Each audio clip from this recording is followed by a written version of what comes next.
腕錶嚟講咧，香港係一個天堂啊！因為佢有一個好健全嘅 ecosystem。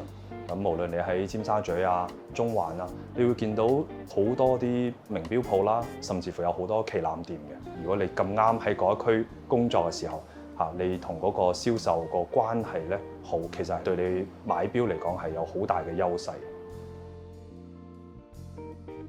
工作咗2年之後咧，就儲咗第一筆錢啦，買咗人生第一隻錶，就係 IWC 嘅葡萄牙計時系列。咁其實當時都好糾結嘅，咁係咪買隻 Rolex 咧？因為始終喺金鐘返工斯文啲，所以買咗隻 IWC。隨住年紀啦，以前可能覺得 Datejust 啊、Day 啊呢啲係好似好老餅啊，咁但係去到一個年紀，突然間你開始懂得去欣賞Datejust 同埋 Day，咁後尾就重金買咗隻 Day。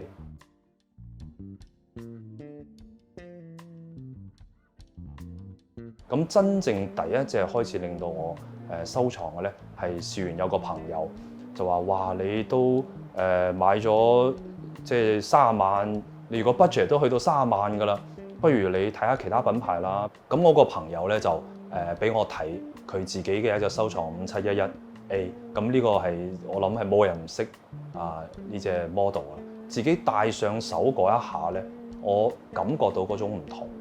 咁經過佢嘅介紹咧，咁我就認識咗Patek 嘅 sales 啦。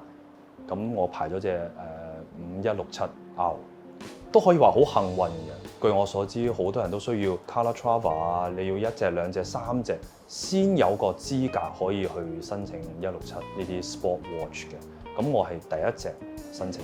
咁突然間有一日收到個電話，我都從來未經歷過呢啲嘅。個電話打過嚟就話：你排嗰隻5167R 嗰隻錶到咗咯喎，咁你幾時得閒落嚟攞啊？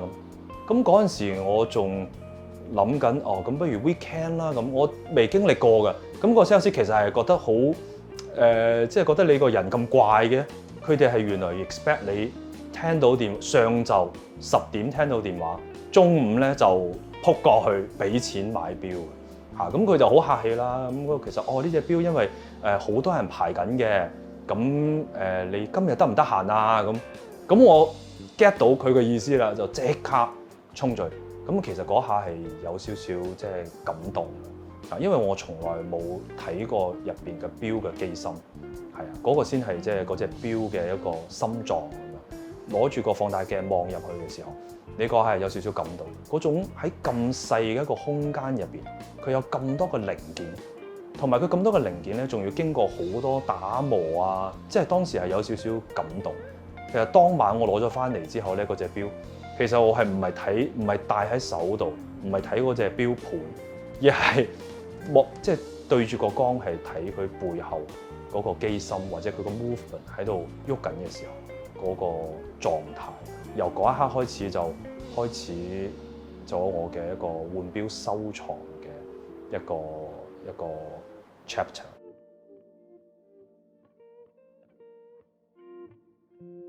呢隻 Jumbo 咧，其實我係即係有少少故事嘅，係有少少係一種當年嘅 regret 啦嚇。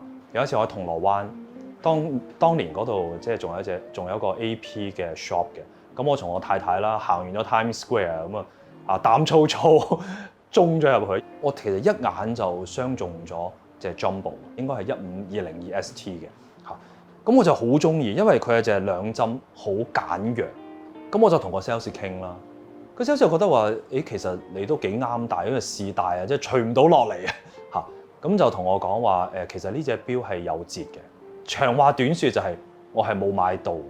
我記得個定價好似係20萬出頭啦，22咁上下，咁要打完8折都要接近20萬嘅。咁當時你如果玩開 Rolex 咧，你20萬係可以買隻全金嘅錶，所以就覺得接近20萬嘅一個預算咧，你買一隻全鋼嘅錶就接受唔到。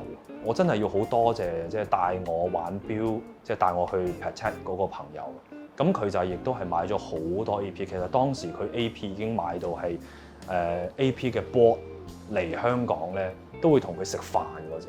幸運嘅就係話，其實 Audemars Piguet 咧，包括 Patek 咧，呢啲品牌佢係第一步係即係佢睇你係邊個介紹嘅好緊要。啊，如果你身邊有朋友係佢嘅，即係而家叫係咪叫 VIC 啊？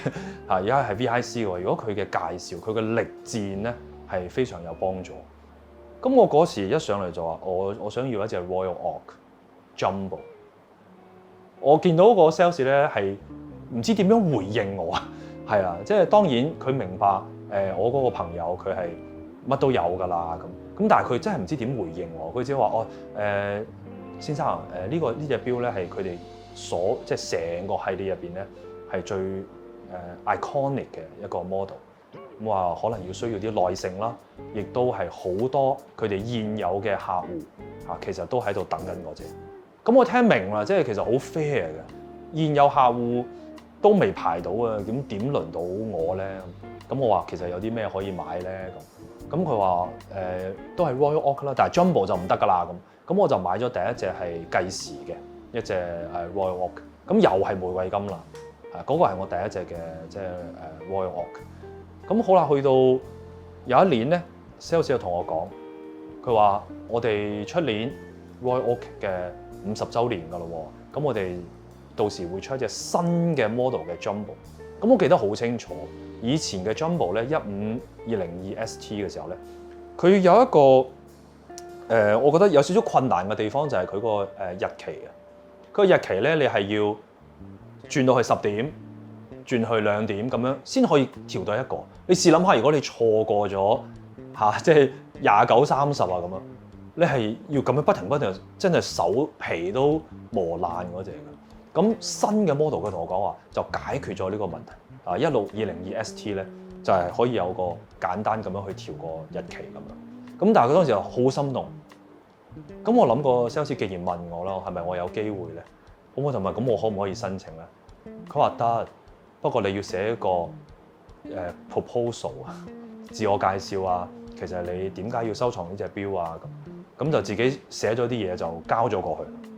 交過之後咧，咁我記得好清楚係有一次話我哋嘅大中華嘅 CEO 有一個小型嘅聚會，咁啊想邀請你嚟啦，大家 have a drinks 啊，開心下咁。咁原來後尾我先知道咧，因為嗰次我去到咧好大陣仗啊，佢帶晒所有嘅 senior management。原來後尾先知道呢樣嘢就係大家要認識下你咯。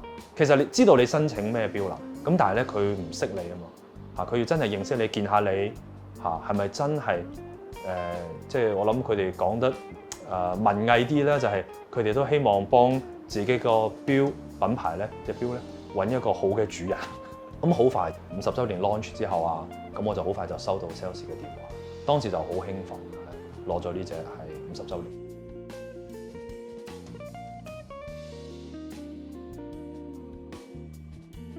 咁我慢慢就開始，因為你會參加PP 好多活動嘅，咁 PP 咧又開始洗你腦啦嚇。咁其實我哋品牌就唔係單止呢啲嘅，其實我哋真正嘅拳頭產品咧係萬年曆 Perpetual Calendar， 係 World Time 咁。咁我就去到 PP 嘅，咁 PP 就喺度介紹啦。其實我哋嘅萬年曆係同其他好多品牌咧係唔同嘅，其他好多品牌嘅萬年曆咧係好難去回調嘅。咁 PP 嘅萬年曆咧，佢可以做到就係咩咧？佢係好細、好薄，亦都係一個好複雜嘅機芯。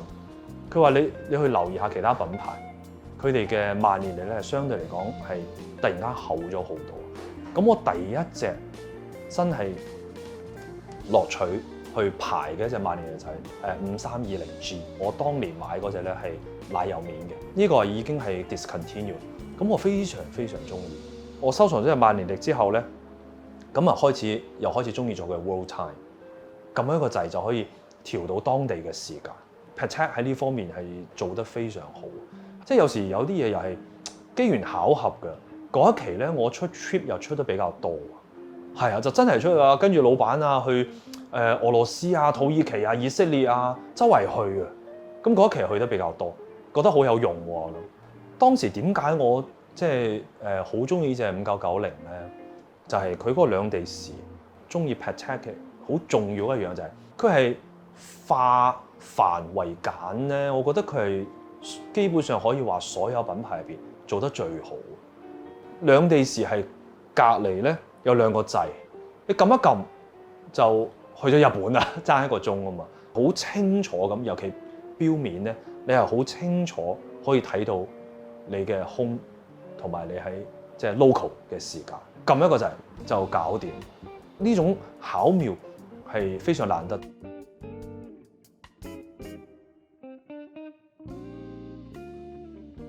第一隻全玫瑰金嘅錶咧就係一隻Day Day Oliver Green 嗰隻，喺成個 market 起飛之前買嘅。咁我當時買嘅時候咧都有9、2折嘅。由嗰一次開始咧，我身邊嘅朋友咧都話好啱你喎，玫瑰金嚇。即係啲朋友可能講Kevin 你可能斯文啲啊，皮膚相對嚟講白淨啲，咁戴玫瑰金係靚。咁我自己都好中意。所以由嗰一刻開始咧，就一路喺度買緊玫瑰金，有超過6、7成，應該6、7成，係啊。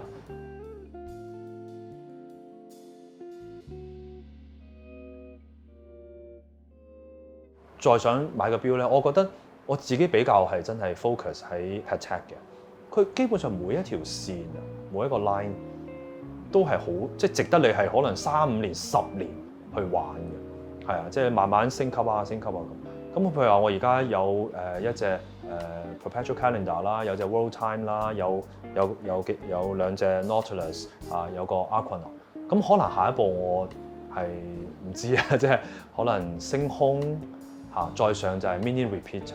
即係我啲朋友啊就話其中點樣衡量啊一個男人係成功咧？一個指標就係你可唔可以喺40歲前從專賣店攞到一隻 Mini Repeater 咁，但係我已經過咗40㗎啦，已經係達唔到呢個標。咁但係今時今日我諗要攞隻 Mini Repeater 咧，係真係非常非常困難嘅咯。Patek 嘅個 Mini Repeater 咧，佢而家已經係去到另外一個層面㗎啦。佢當然有分好多種啦，大教堂啊，有小教堂啊等等啊呢啲，再加上其他，其實每一隻佢出嚟嘅聲都係唔同嘅。第一，佢有個 character 喺度，佢每一隻都唔同，同埋佢敲出嚟嘅聲，即係我係可能講得有啲誇張，就係你聽落好舒服啊！你聽落嘅時候可以洗滌心靈啊！即係呢樣嘢係你要真係自己好靜嚇即係攞一個玻璃杯咁樣去聽。咁我見到好多啲喺香港真係好資深嘅大藏家咧，佢哋聚埋一齊咧就好靜，好似今日咁樣，我哋有間房攞個杯仔你嗰隻錶咧聽一聽，我隻錶聽一聽，大家就喺度好沉醉於嗰個環境。咁如果我相信佢哋自己喺屋企咧，就更加 enjoy 嗰個 moment。呢隻錶咧有少少特別，因為咧我當時係一種5712同埋5726二選一嘅。5712咧基本上係等同於5711嗰種經典嘅程度有好多 fans 嘅，我亦都好多身邊朋友都有5726咧相對少啲，咁但係咧佢都係其中一個非常經典。咁 Patek 玩開 Patek 都知啦，你其實攞一隻 Nautilus， 你下一隻都係以2年、3年咁樣去計嘅。咁我當時就係一種點講啊，叫極限嘅一個選擇，二選一，真係糾結咗我接近1年嘅時間。但係最終咧，我都係選擇咗5726，即係我係想有種對稱，即係我自己嘅審美咧係對稱咧係一個好緊要。